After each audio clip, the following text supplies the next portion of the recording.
I'm Christy Payne. I'm a manager with Little Rose, and I have a question for you.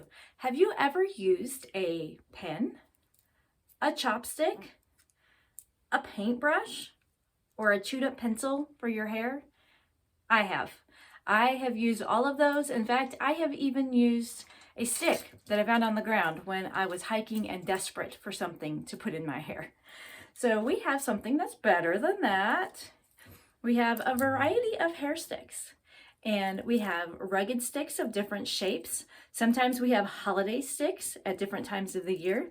And we have all different kinds of beaded sticks of all different colors, and we constantly have new stuff all the time. So there's something that you can find for you. I'm going to show you today one of my favorite styles, which is a French twist. And I'm going to use the pearl ones today.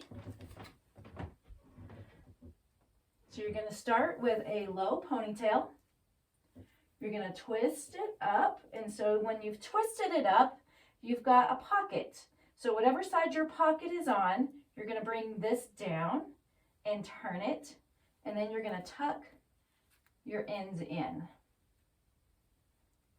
After you have that, you're going to take your stick and you're going to catch just a little edge of the twist.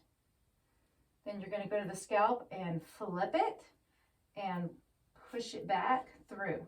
Now, one will hold it, but you can also add a second one. So I'm going to add one, I think, up here. And of course, when you can actually see what you're doing, you can adjust them however you want. But as you can see, it's really secure. It's not going to go anywhere, and it's a whole lot better than using a stick that you found on the ground. So I hope you can find something that will work for you. Thank you.